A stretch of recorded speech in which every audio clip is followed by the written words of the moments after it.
President Biden trying to make the case that the economy is in good shape after a supply crisis and inflation took a huge bite out of his approval numbers. Biden rolling out a new plan to fight off rising prices at the gas pump by releasing 50 million barrels of oil from our strategic petroleum reserves.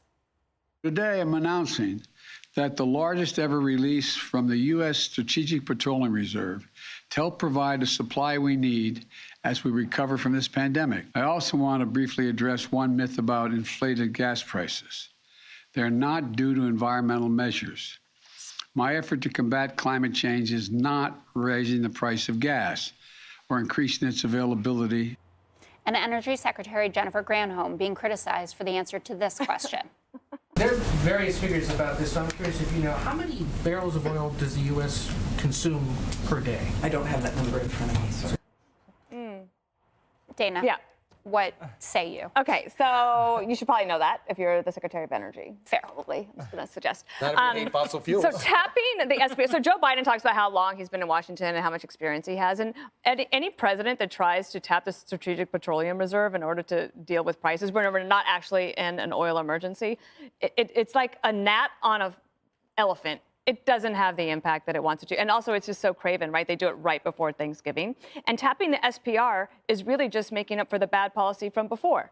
So canceling Keystone, canceling oil and gas leases, discouraging investment, not allowing ANWR to go through. So then you have to tap the SPR, which is not going to do anything. And you get through Thanksgiving, and they're just like basically hoping that it all goes away. It was the same thing with the eviction moratorium. That wasn't working out. The money wasn't going out the door. So then they had to like figure out other policy. And then they had to go to the courts, and they basically get saved by the courts and told they can't do that. Or they're driving up inflation with bad policy. And now they're like, oh, wait, now what are we going to do because of inflation? So it's like one thing after another. But the other thing about Jennifer Granholm, the secretary, is yesterday, and she's not the only one, the administration's position on this has been higher gas prices are the price that all of us are going to have to pay so that we can transition to a cleaner fuel for the climate. That's what they've said. So she said that yesterday. Today, she's in the briefing room saying, this is a very serious issue. It affects all low-income families. We're going to get on top of it. So somebody called her between yesterday and today when they realized that their polling is so bad on this. Just now, there was a poll that said that 77% of people say they notice inflation and 57% of them blame Joe Biden. Whether that's fair or not, that's the reality that they're living in. Well, to that point, Jesse, there's another poll out that for 54% of Americans, the raising gas and grocery prices are a major concern. So that's the highest level of concern for them. Joe doesn't seem very concerned, does he? He, I guess, wants higher prices. He said it. It makes it easier to transition to green. He just doesn't want to pay a political price for the high gas prices. So they do this silly release, which does nothing. It's like, what do we consume, Dagan? 20 million barrels a day?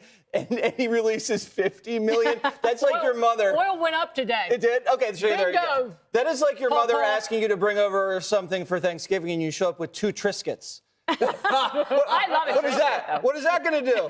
I don't know.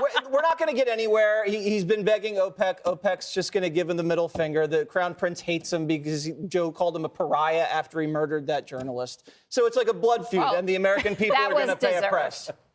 Hey, you know what? He's taking it out on the American people. Better than calling Kyle Rittenhouse a white supremacist. Okay. So one thing that I find difficult to square, Brian, is so 70% of Americans have a negative outlook on the economy right now, but we do have the stock market surge, low unemployment, wages going up, especially in the lower paid sectors. Why do you think that that's happening? I think it's because practical use. When you walk in, you know, Joe Biden says everything's back on the shelves, which is miraculous because it's not. But if he said it, I guess it works. He says everything's back on the shelves, the supply chain problem basically solved. So if you look at the things that you go to buy are more expensive. The things you go to buy, a lot of times we don't have them. You go to put gas in your car, it costs more. You actually try to buy stuff and you pay more and get less. You go out to a restaurant and it costs more. The service isn't as good. People are not working. Sundays, that restaurant you like is closed because they're not staffed. So in all these little areas around the country, you're affected, and it affects the practical way we lead our lives, which I find fascinating because it's apolitical. Everything I just mentioned has nothing to do with the Republican philosophy or Democratic philosophy. It's making people say, is my life better now than it was, and who is responsible for it? And he's always, for somebody so experienced with experienced staff, I don't understand why he's always in reaction mode. He's never leading. Like, we got to get ahead of inflation. We got to get ahead of the concern about gas and oil. And now he reacts just the day before he goes to a billionaire's house in Nantucket. Yeah. So it's interesting about the day-to-day. The CEO of Walmart was on TV thanking President Biden for fixing the supply chain crisis, and the CEO of Etsy, so over 5 million small businesses that are. Yeah, he said this was a better year than last year. What do you make of that? Well, Walmart's big enough that, one, it fixed its own problem because they were able to lease their own ships to make sure their stores were stocked. They're saying out loud, don't worry about the stores, the shelves being empty, because they don't want to discourage people from coming to shop. They're never going to tell you, oh, things are not in stock. And they're also scared, their pants are in a twist over these cuckoo communists who are working in this administration. So that's the political calculation on behalf of Walmart. But in terms of Joe Biden, the only thing I can think about is he's intentionally put deeply stupid people in these jobs so they can say stupid things which actually help cover up what the real intention is. Because if they screw up and tell you the truth, thank them for that if they make a mistake, like Jen Granholm. But I was reading Kyle Bass on Twitter. He was just working down the numbers that the world, because it's a global commodity, it consumes 100 million barrels per day. So we release 50 million barrels from the Strategic Petroleum Reserve.